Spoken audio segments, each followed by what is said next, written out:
An Odd Boy, Volume 1, Chapter 1, Part 4. Alice had a collection of musical instruments too, a tambourine, little drums, triangles and funny little flutes. We'd compose music together and have endless ideas about how to combine the different sounds. Alice was always encouraged with art and music and was soon to take piano lessons. My parents had a piano in our living room, but we could not afford luxuries such as music lessons. I wondered whether I could watch Alice have piano lessons. Maybe she could teach me what she was learning. Then, suddenly and utterly unexpectedly, I learned that they were to move to the other side of the country, the Welsh border, somewhere in Herefordshire. Alice was going to have her first riding lesson there, on a real horse.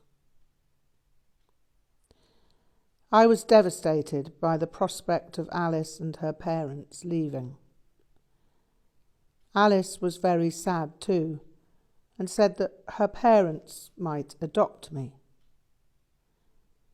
It was in my mind to ask them if they would adopt me, but it didn't seem the right thing to ask, because they might not want to do that. Alice said, "Of course they'll adopt you. It's fair, and it would be the best thing." I thought she was right.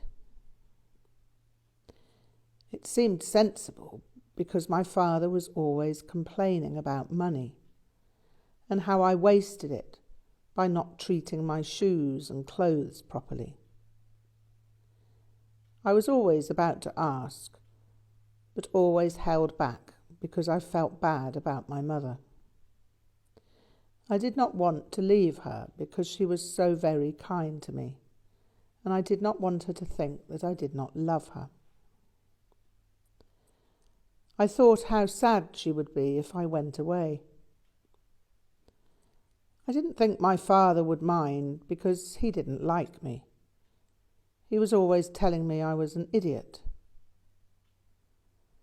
I'd steeled myself to approach the subject one day when Mrs. Trevelyan told me they'd write to my parents, inviting me to stay with them in the holidays.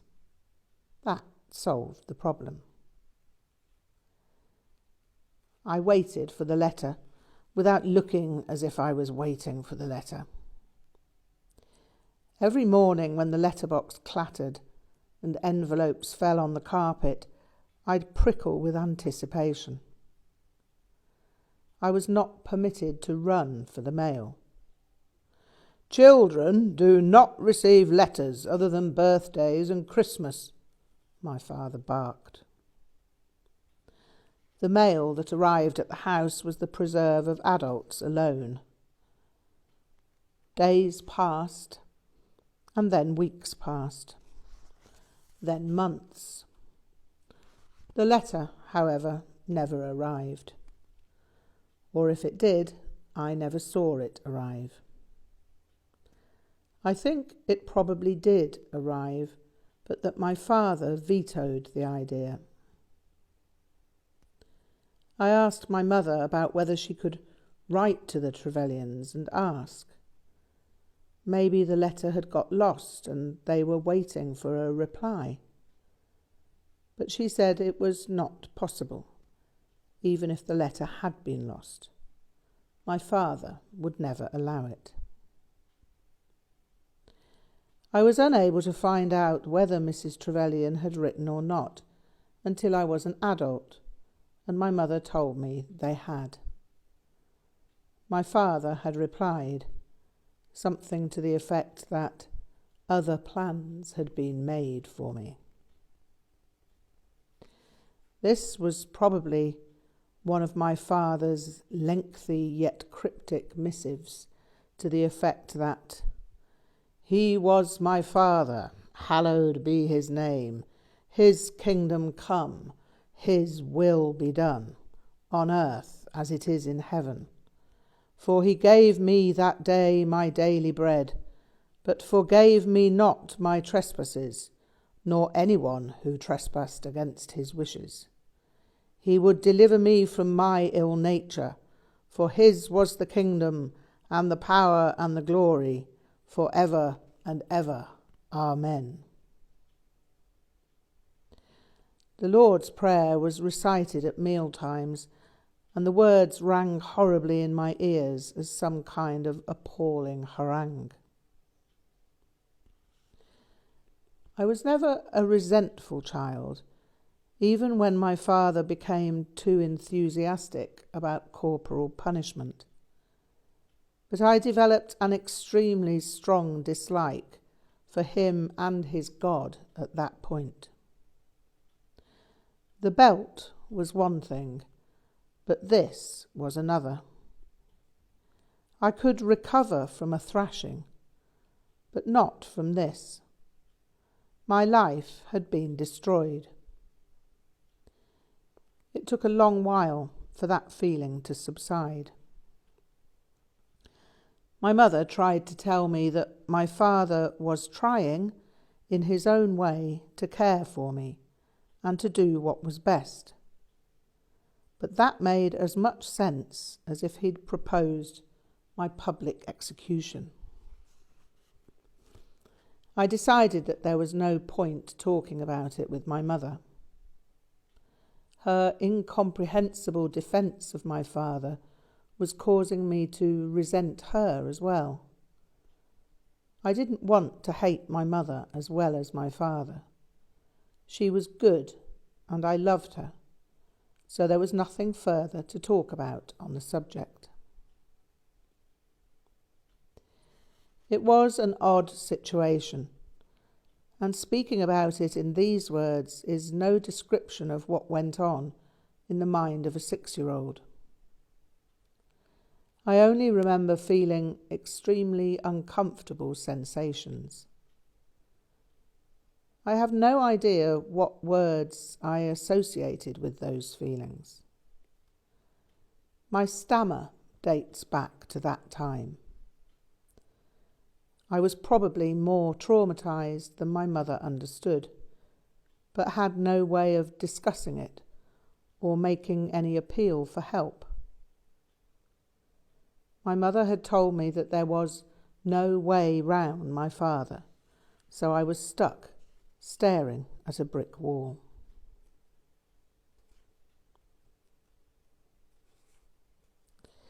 There's a mighty judgment coming, but I may be wrong. You see, you hear these funny voices in the Tower of Song. Leonard Cohen.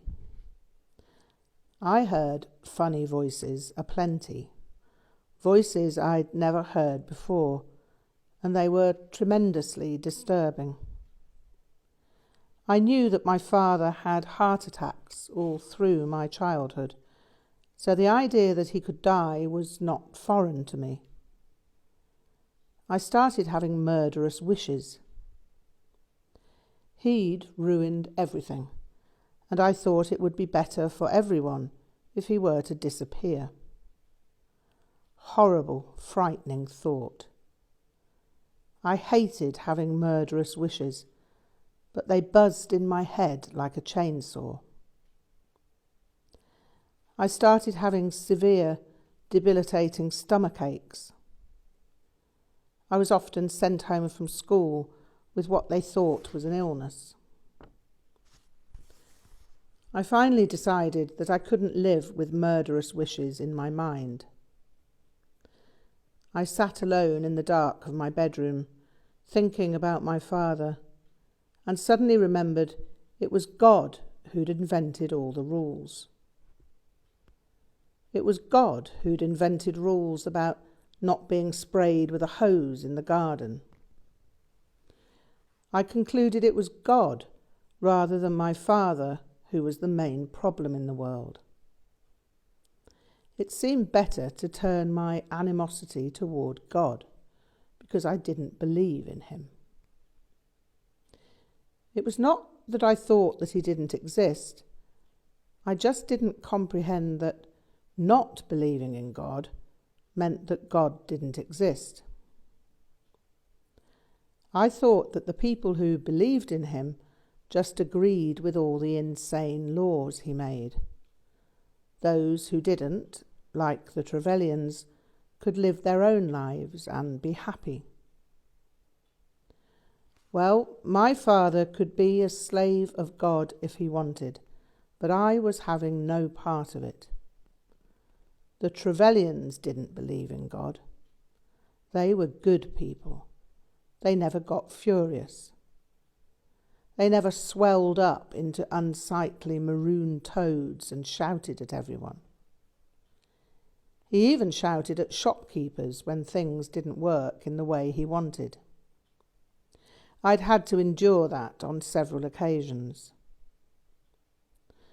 Knowing what I know today, he was probably just demanding his fair due, but at the time it fitted a picture that got worse year by year.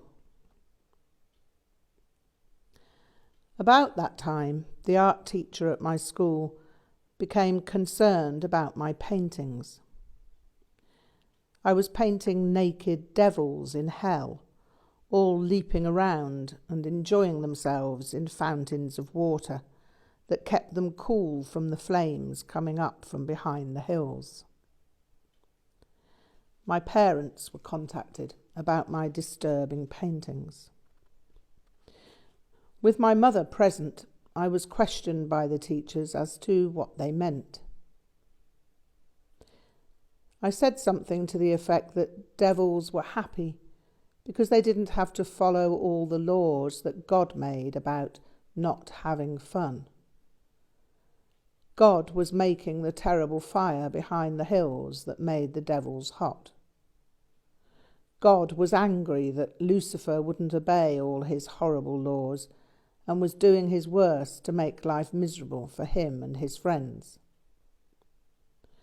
God did things like that all the time. He turned people into pillars of salt just for turning round at the wrong time. Then he'd drown everyone for not worshipping him enough. If that wasn't enough, he'd threatened fire the next time. So he was probably behind the idea of nuclear war. I was going to hell where I could escape from God, because the devils had wonderful fountains in which they could keep cool and dance. It may have been that my mother worked out the nature of the symbolism, because nothing further was said. She had a private word with the teachers. I found it odd that I hadn't got into serious trouble for once. One day, a boy at school approached me with a big secret. There was a special dangerous word I could learn about. I followed him up to the top corner of the playground, where there was a little alcove formed by a chimney. There was a huddle of children there, and the one who had the secret word told us, "Suicide. It means killing yourself." I'd never heard of that before. Could a person really do that? Everyone was sworn to secrecy about the word, and we all went off feeling slightly anxious. No one ever mentioned it again, but I thought about it. That was one way that I could escape to hell. Killing myself was better than wishing my father dead. I didn't wish anyone dead. That was an evil thing to wish. So killing myself was obviously the answer to the problem. I didn't want to be evil or hurt people. Being a gremlin was bad enough. I just wanted to get away from God and my father. Killing yourself was not a simple matter, however. For one thing, everything that occurred to me involved a great deal of pain. For another, I could not make Alice or my mother miserable. There was still some hope of finding Alice, and she'd be totally distraught if I'd done such a thing. I didn't toy with the idea long. There was clearly nothing to be done. I'd have to make the best of things. I gradually lost interest in my infant vision of hell's a-poppin', and the next thing I knew, infant school was through. I was going to a single-sex junior school. My father thought it best. I decided I'd continue with all the creative ventures I'd shared with Alice, but I'd have to continue alone. After all, what would Alice say if we met again and I'd stopped making collages? What if I no longer composed music? She'd think I was a dolt.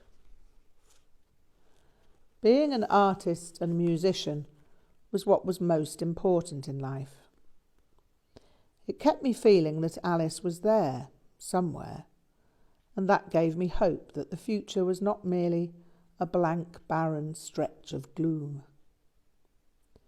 If I became an artist or a musician, I'd surely meet Alice again. She'd come to hear of me when I was famous, and then we'd get married. I tinkled on the piano in the living room and learnt that I could make patterns on the white keys that sounded good. I could do the same with the black keys. That worked well too. The problem came when I tried to mix them. There was some sort of pattern there, but it was difficult to work it out. Sometimes I'd hit on something and then forget what the pattern was. I'd spend days trying to rediscover the pattern, and when I found it again, I was overjoyed. Then my father sold the piano, as no one was interested in playing it, and it took up too much room.